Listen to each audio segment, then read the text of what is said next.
A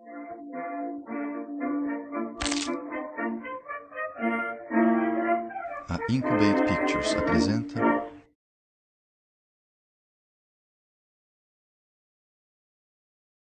em parceria com a Post Carbon Institute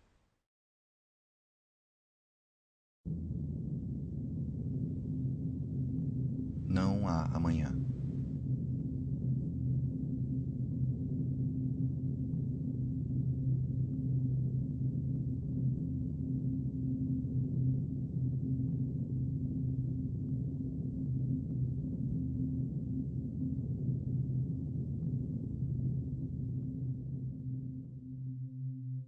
Essa é a Terra, tal como era há 90 milhões de anos atrás. Geólogos chamam esse período de Cretáceo Tardio. Foi uma época de aquecimento global extremo, quando dinossauros ainda dominavam o planeta. Eles viviam suas vidas, seguros de seus lugares no topo da cadeia alimentar, sem noção das mudanças que aconteciam ao seu redor. Os continentes estavam se separando, abrindo enormes fendas na crosta terrestre. Elas se inundaram, transformando-se em mares. Algas sobreviveram ao calor extremo, envenenando a água. Elas morreram. E trilhões delas caíram no fundo das fendas. Os rios levaram sedimento para os mares, até que os restos orgânicos das algas foram enterrados. Com o aumento da pressão, aumentou também o calor, até que uma reação química transformou a matéria orgânica em combustíveis fósseis hidrocarbonetos, petróleo e gás natural. Um processo parecido aconteceu na Terra, o que produziu carvão mineral. A natureza levou 5 milhões de anos para criar os combustíveis fósseis que o mundo consome em um ano. O estilo de vida moderno é totalmente dependente dessa luz solar fossilizada, apesar de muita gente nem ter noção disso. Desde 1860, os geólogos descobriram mais de 2 trilhões de barris de petróleo. Desde então, o mundo já usou aproximadamente metade. Antes de poder extrair petróleo, você tem que descobri-lo. No começo era fácil achar e barato extrair. O primeiro campo de petróleo americano foi o Spindletop, descoberto em 1900. Muitos outros se seguiram. Os geólogos exploraram a América do Norte, acharam enormes depósitos de petróleo, gás natural e carvão mineral. Os Estados Unidos produziram mais petróleo do que qualquer país do mundo, fazendo com que se tornasse uma superpotência industrial. Uma vez que o poço começa a produzir petróleo, é só uma questão de tempo para que entre em declínio. Poços individuais têm níveis de produção diferentes. Quando se faz a média de muitos poços, o gráfico resultante parece com uma curva de Bell. Normalmente leva 40 anos depois do pico de descoberta para que um país chegue ao pico de produção. Depois disso, a queda é permanente. Nos anos 50, o geofísico da Shell, M. King Hubbert, previu que a produção de petróleo nos Estados Unidos ia atingir o pico em 1970, 40 anos depois do pico da descoberta de petróleo americano. Poucos acreditaram nele. Entretanto, em 1970, a produção americana teve seu pico e entrou em permanente declínio. Hubbert estava certo. Desse ponto em diante, os Estados Unidos iriam depender cada vez mais da importação de petróleo. Isso os fez vulneráveis a interrupções no fornecimento e contribuiu para o desastre econômico da crise do petróleo em 73 e 79. Nos anos 30 ocorreu a maior taxa de descobrimentos da história dos Estados Unidos. Apesar da tecnologia avançada, o declínio das descobertas de novos campos de petróleo tem sido implacável. As descobertas mais recentes, como a ANWR, poderiam no máximo prover petróleo para 17 meses. Mesmo o novo campo Jack 2 do Golfo do México proveria apenas alguns meses da demanda doméstica. Apesar de grandes, nenhum desses campos se aproxima de satisfazer a necessidade energética americana. As provas já se acumulam de que a produção de petróleo está atingindo o pico ou está perto disso. No mundo, a descoberta de novos campos de petróleo atingiu o pico nos anos 60. Mais de 40 anos depois, o declínio da descoberta de novos campos parece infreável. 54 das 65 maiores nações produtoras de petróleo já atingiram seu pico de produção. O mesmo vai acontecer com os outros num futuro próximo.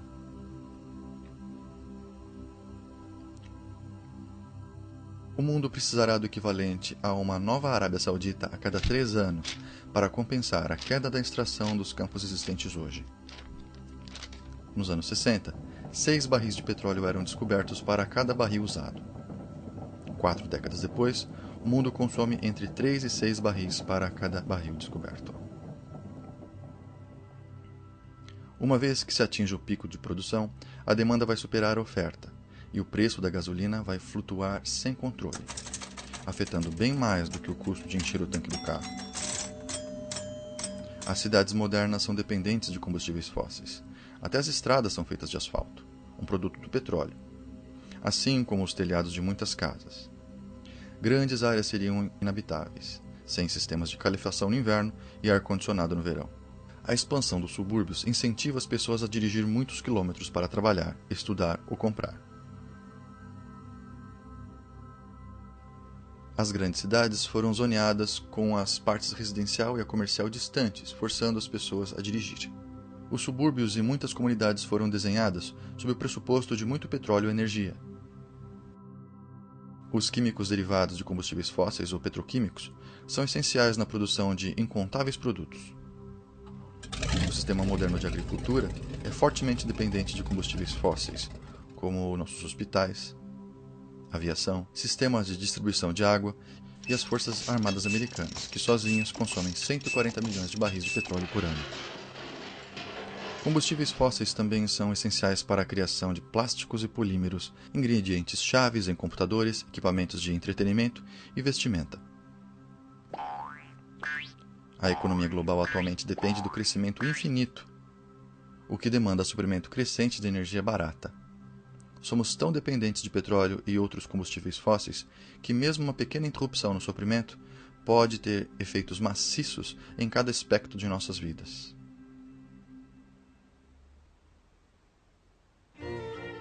Energia.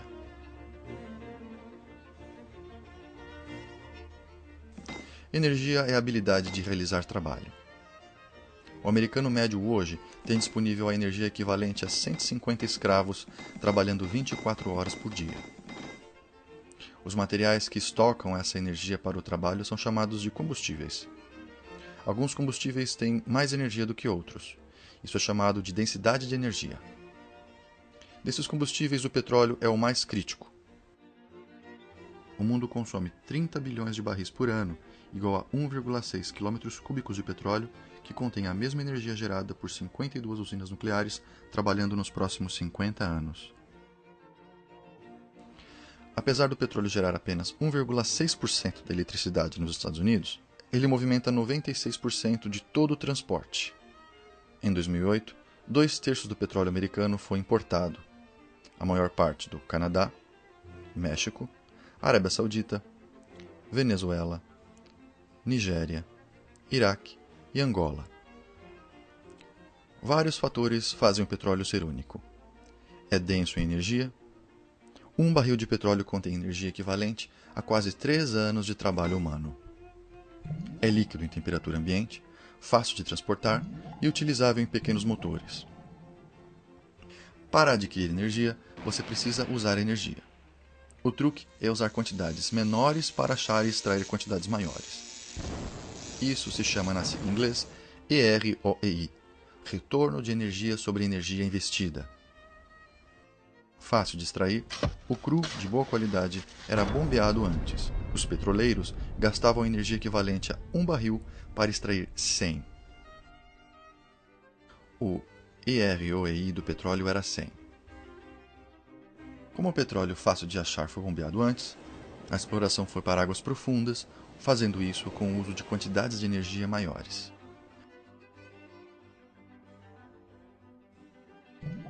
Geralmente, o óleo que achamos agora é pesado ou muito cru e caro para refinar. O EROEI do petróleo hoje em dia é baixo, apenas 10. Se você usa mais energia para conseguir combustível do que está contido nesse combustível, não vale a pena o esforço para consegui-lo. É possível converter uma fonte de combustível em outra. Toda vez que você faz isso, alguma energia contida no combustível original é perdida. Por exemplo, existe o petróleo não convencional, areias asfálticas e o óleo betuminoso.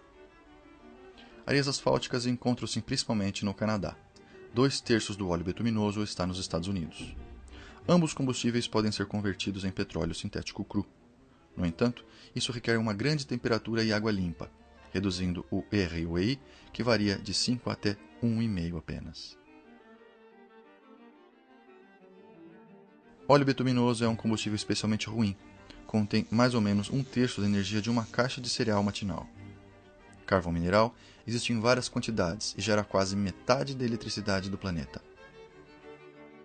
O mundo usa quase 3,23 km³ de carvão por ano. Mas a produção global de carvão deve atingir seu pico antes de 2040. A ideia de que os Estados Unidos têm séculos de carvão é enganadora, já que deixa de contar o crescimento da demanda e queda de qualidade. Muito do carvão de alta qualidade, o antracito, acabou, restando o carvão de menor qualidade, que é menos denso energeticamente. Problemas de produção aparecem na medida em que o carvão de superfície acaba e que mineiros têm de cavar mais fundo em áreas menos acessíveis. Muitos usam a remoção destruidora de topo de montanhas para chegar a depósitos de carvão, causando tragédias ambientais. O gás natural é geralmente achado junto com petróleo e carvão. A descoberta norte-americana de gás convencional teve seu pico em 1950 e a produção teve o pico nos anos 70. Se o gráfico de descobertas for avançado em 23 anos, o possível futuro do gás natural norte-americano é revelado. Recentes descobertas tornaram possível a extração de gás natural não convencional, como o gás de xisto, que pode ajudar a adiar o declínio do futuro. O gás natural não convencional é controverso, já que precisa de preços altos de energia para ser lucrativo. Mesmo com gás não convencional, pode haver o pico na produção global de gás natural em 2030. Grandes reservas de urânio para a fusão nuclear ainda existem. Para substituir os 10 terawatts que o mundo gera em combustíveis fósseis, seria necessário 10.000 usinas nucleares. Nessa taxa, as reservas de urânio conhecidas durariam apenas de 10 a 20 anos. Experiências com rápidos reatores regenerativos à base de plutônio na França e Japão têm sido fracassos caros. A fusão nuclear enfrenta obstáculos técnicos maciços. Então, há os renováveis. Energia eólica tem um EROI alto, mas intermitente. A hidrelétrica é confiável, mas a maioria dos rios no mundo desenvolvido já está barrada. Plantas geotérmicas convencionais usam fontes de calor que existem perto da superfície da Terra, mas ficam limitados a certas áreas. No sistema experimental EGS, 2 abrigos seriam furados a 9 km de profundidade. A água é bombardeada para baixo em um poço para ser aquecida nas fissuras.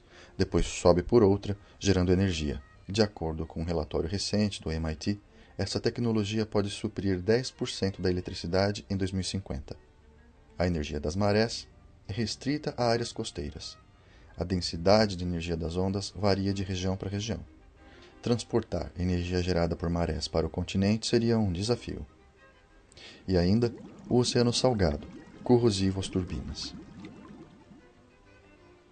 Biocombustíveis são combustíveis que são plantados. A madeira tem densidade energética pequena e cresce devagar. O mundo usa 4,8 km³ de madeira por ano. O biodiesel e etanol são feitos de cultivos de agricultura movida a petróleo. O lucro energético desses combustíveis é bem pequeno. Alguns políticos querem transformar milho em etanol. Usar etanol para suprir 1/10 do uso do petróleo projetado para 2020 iria ocupar 3% da área dos Estados Unidos. Para suprir 1/3, ocuparia 3 vezes a área atualmente usada para cultivar comida. Para suprir todo o consumo de petróleo em 2020, tomaria o dobro de terras que é usada para cultivar comida hoje em dia. O hidrogênio tem que ser extraído de gás natural, carvão ou água. Esse processo usa mais energia do que conseguimos extrair do hidrogênio. Isso faz com que uma economia baseada no hidrogênio seja improvável. Todos os painéis fotovoltaicos do mundo geram a mesma eletricidade que apenas 2 usinas de energia de carvão. O equivalente entre 1 e 4 toneladas de carvão são usados para fabricar um único painel solar. Teríamos que cobrir 225 mil km² com painéis para saciar a demanda mundial atualmente. Em 2007, havia apenas 6 km². Energia solar concentrada, ou térmicas solares, tem grande potencial, apesar de haver poucas em operação no momento. Elas também são limitadas a climas ensolarados e exigem grandes quantidades de eletricidade a serem transmitidas por longas distâncias. Todas as alternativas ao petróleo dependem de maquinário movido a petróleo ou requerem materiais como plásticos que são produzidos do petróleo. Quando considerar anúncios futuros de novos e extraordinários combustíveis ou invenções, pergunte: o anunciante tem um modelo comercial funcional da invenção? Qual a densidade energética? Pode ser armazenado ou facilmente distribuído? É confiável ou intermitente? Pode ganhar escala a nível nacional? Há algum desafio de engenharia escondido? Qual é o EROI? Quais são os impactos ambientais? Lembre que grandes números podem ser enganadores. Por exemplo, 1 bilhão de barris de petróleo satisfazem a demanda global por apenas 12 dias. A transição de combustíveis fósseis seria um desafio monumental. Em 2007, o carvão gera 48,5% da energia nos Estados Unidos, 21,6% vem de gás natural, 1,6% do petróleo, 19,4% é nuclear e 5,8% é hidrelétrica. Outras renováveis geram apenas 2,5%. É possível substituir um sistema baseado em combustíveis fósseis com uma colcha de retalhos de alternativas? Grandes avanços tecnológicos são necessários, assim como vontade política e cooperação, investimentos maciços, consenso internacional e retroalimentação de 45 trilhões de dólares na economia global, incluindo transporte, fábricas e sistemas de agricultura, assim como técnicos competentes para administrar a transição. Com tudo isso alcançado, o modo de vida atual continuaria?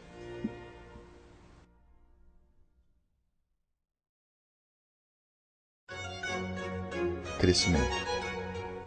Essas bactérias vivem em uma garrafa. A população delas dobra a cada minuto. Às 11 há uma bactéria. Às 12 a garrafa está cheia. Está na metade às 11h59, deixando espaço para apenas mais uma duplicação. Essas bactérias percebem o perigo.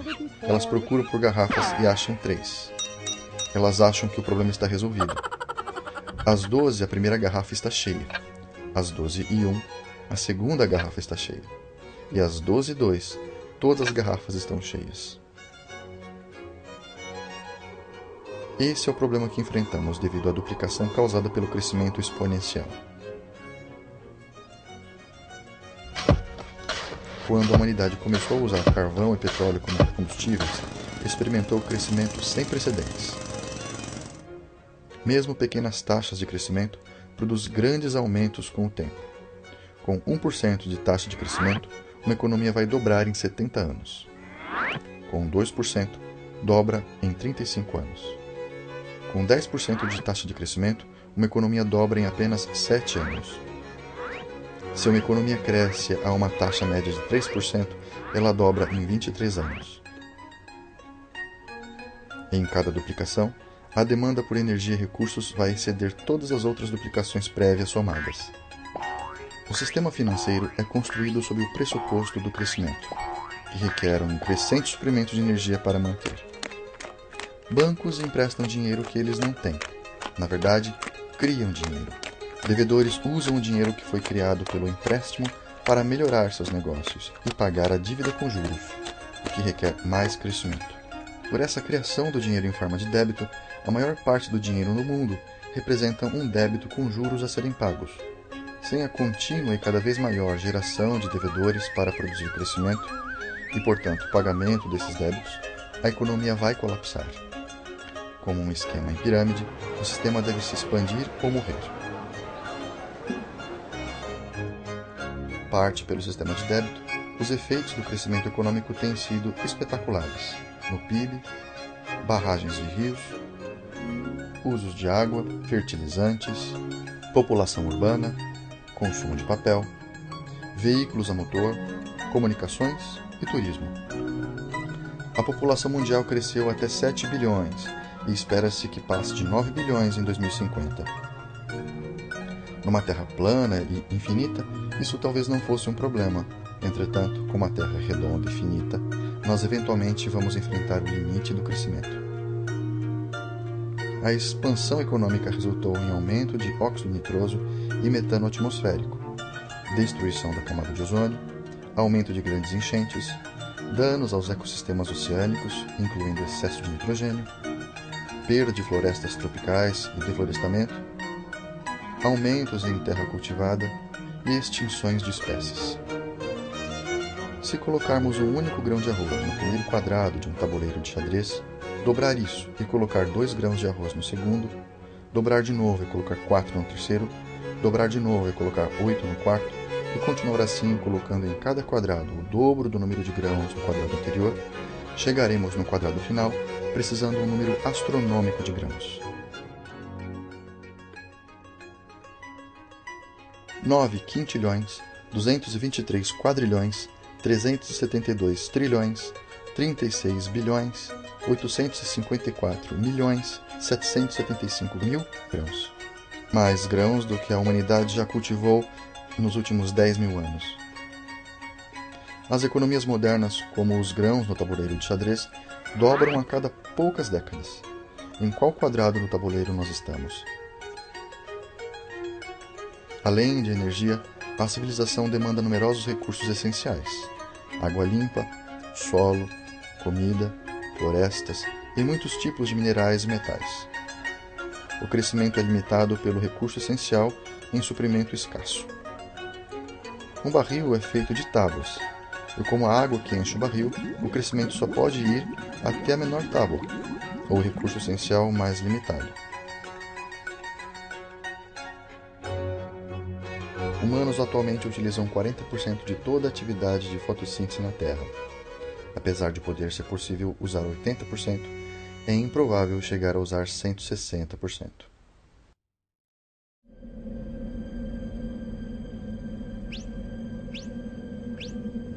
Comida. O suprimento global de comida se apoia fortemente em combustíveis fósseis. Antes da Primeira Guerra Mundial, toda a agricultura era orgânica. Depois da invenção de fertilizantes e pesticidas derivados de combustíveis fósseis, houve melhoras maciças para a produção de alimentos, permitindo o aumento da população humana. O uso de fertilizantes artificiais alimentou mais pessoas do que seria possível com a agricultura orgânica. Os combustíveis fósseis são necessários para o equipamento de cultivo, transporte, refrigeração, embalagem, plástico e no cozimento. A agricultura moderna usa terra para transformar combustíveis fósseis em comida, e comida em pessoas. Quase 7 calorias de combustíveis fósseis são usadas para produzir 1 caloria de comida. Nos Estados Unidos, a comida viaja aproximadamente 2.400 quilômetros da fazenda ao consumidor. Além do declínio de combustível fóssil, há várias ameaças ao atual sistema de produção de alimentos. Energia barata, avanços tecnológicos e subsídios permitiram pesca industrial massificada. A pesca atingiu seu pico no final dos anos 80, forçando pescadores a se moverem para águas profundas.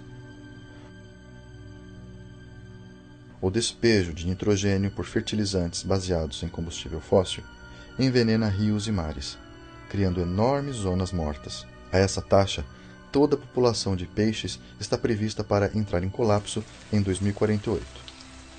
A chuva ácida das cidades e indústrias retiram do solo nutrientes vitais, como potássio, cálcio e magnésio. Outra ameaça é a falta de água. Muitas fazendas usam água bombeada de aquíferos subterrâneos para a irrigação. Os aquíferos precisam de milhares de anos para encher, mas podem secar em poucas décadas, como poços de petróleo. O enorme aquífero americano Ogallala está tão baixo que muitos fazendeiros têm que retornar a cultivos menos produtivos em terra seca. Além disso, o uso de irrigação e fertilizantes pode levar à salinização, o acúmulo de sal no solo. Essa é a maior causa de desertificação. Ainda há outra ameaça, a perda de solo superficial. 200 anos atrás, havia 1,8 metros de solo de superfície nas pradarias americanas. Hoje, através do cultivo e práticas ruins, aproximadamente metade já se foi. A irrigação encoraja o crescimento do fungo de ferrugem como o UG99, que tem potencial de destruir 80% da colheita mundial de grãos. De acordo com Norman Borlaug, pai da Revolução Verde, a ferrugem tem imenso potencial para a destruição social e humana. O uso de biocombustíveis significa que menos terra estará disponível para a produção de alimentos. Qualquer área tem capacidade de carga finita. Esse é o número de animais ou pessoas que podem viver lá indefinidamente. Se uma espécie ultrapassar a capacidade de carga de uma área, ela irá morrer até que a população retorne a seus limites naturais. O mundo tem evitado essa redução pela descoberta de novas terras para cultivar, ou aumentado a produção, o que tem sido possível graças ao petróleo. Para continuar a crescer, mais recursos do que a Terra pode prover são necessários. Mas não há novos planetas disponíveis. Diante de todos esses desafios, a produção mundial de alimentos tem que dobrar até 2050 para alimentar a crescente população mundial. 1 bilhão de pessoas já são alimentadas ou passam fome. Haverá desafios para alimentar mais de 9 bilhões nos anos por vir, quando a produção mundial de petróleo e gás estiver em declínio.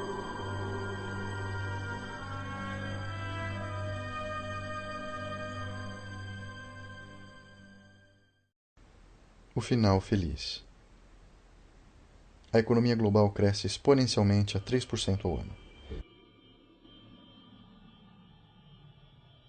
Ao consumir crescentes quantidades de recursos não renováveis, minerais e metais, assim como recursos renováveis, como água, florestas, solos e peixes, mais rápido do que eles podem se recuperar. Mesmo com a taxa de crescimento de 1%, uma economia vai dobrar em 70 anos. O problema se intensifica por outros fatores. A globalização permite que pessoas de um continente comprem alimentos e comida feitos por outras em outro continente. As linhas de fornecimento são longas, restringindo ainda mais os limitados recursos de petróleo. Nós agora confiamos em países distantes para necessidades básicas. As cidades modernas são dependentes de combustíveis fósseis. Os sistemas bancários são baseados em dívida, forçando as pessoas em uma espiral de empréstimos e repagamentos, produzindo crescimento. Como nós podemos enfrentar esses problemas? Muitos acreditam que as crises podem ser prevenidas pela conservação, tecnologia, crescimento inteligente, reciclagem, carros elétricos ou híbridos, substituição ou pelo voto. A conservação vai economizar seu dinheiro, mas sozinha não vai salvar o planeta. Se apenas alguns cortarem o uso de gasolina, a demanda reduzida vai fazer cair os preços, permitindo que outros comprem por menos. Da mesma maneira, um motor mais eficiente, que use menos energia, vai paradoxalmente levar a um maior uso de energia. No século XIX, o economista inglês William Stanley Jevons percebeu que motores a vapor melhorados faziam o carvão ser uma fonte de combustível com melhor custo, o que levava ao uso de mais motores a vapor, o que aumentava o consumo total de carvão. O crescimento do uso vai consumir qualquer energia ou recurso economizado pela conservação. Muitos acreditam que os cientistas irão resolver esses problemas com uma nova tecnologia. Mas tecnologia não é energia. A tecnologia pode canalizar a energia para trabalhar, mas não pode substituí-la. Ela também consome recursos. Por exemplo, computadores são feitos com 10% da energia necessária para fazer um carro. Tecnologias mais avançadas podem piorar a situação, já que muitos requerem minerais raros, que também podem se aproximar dos limites. Por exemplo, 97% das terras raras do mundo são produzidas na China, a maior parte numa única mina no interior da Mongólia. Esses minerais são usados em conversores catalíticos, motores de avião, ímãs de alta eficiência e discos rígidos, baterias de carros híbridos, lasers, aparelhos de raio-x, abrigos de reatores nucleares, CDs, motores de veículos híbridos, lâmpadas econômicas, fibras óticas e telas planas. A China começou a considerar restringir a exportação desses minerais, enquanto a demanda voa. E assim, o chamado crescimento sustentável, o crescimento inteligente, não irá ajudar, já que também usa metais e minerais não renováveis em quantidade cada vez maiores, incluindo as terras raras. Reciclar não vai resolver o problema, já que requer energia e o processo não é 100% eficiente. É possível apenas retomar uma fração do material reciclado, uma grande parte está perdida para sempre. É lixo. Os carros elétricos rodam com eletricidade, e como a maior parte da energia é gerada com os combustíveis fósseis, isso não é uma solução. Além disso, carros de todos os tipos consomem petróleo na sua produção. Cada pneu sozinho requer 7 galões de petróleo. Há perto de 800 milhões de carros no mundo em 2010. Pelas taxas atuais de crescimento, esse número vai chegar a 2 bilhões em 2025. É improvável que esse planeta possa suportar tantos veículos por tanto tempo, independentemente da fonte de energia. Muitos economistas acreditam que o livre mercado vai substituir uma fonte de energia por outra pela inovação tecnológica. Entretanto, os principais substitutos do petróleo enfrentam suas próprias taxas de declínio. A substituição também falha ao não levar em conta o tempo necessário para a sua preparação. O relatório Hirsch do Departamento de Energia americano estima que pelo menos 2 décadas seriam necessárias para preparar para os efeitos do pico do petróleo.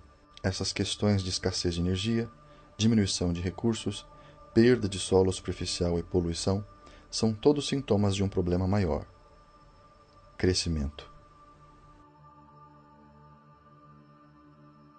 Enquanto nosso sistema financeiro demandar crescimento eterno, é improvável que aconteça uma reforma. Então, como vai ser o futuro? Os otimistas acreditam que o crescimento vai continuar para sempre, sem limites. Os pessimistas acham que nós estamos indo em direção a uma nova idade da pedra ou extinção. A verdade pode estar entre esses dois extremos.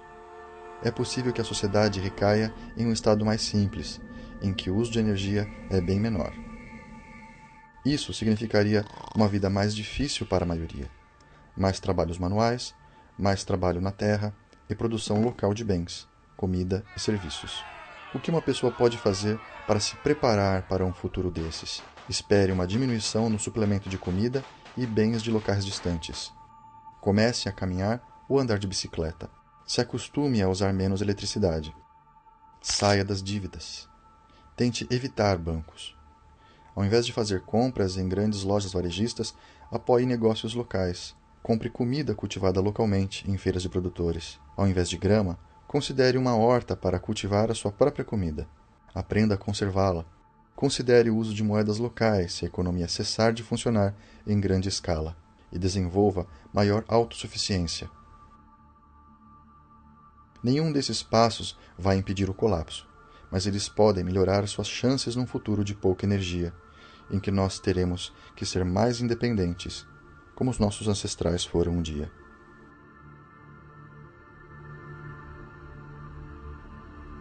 Locução em português por Bruno Bartolete.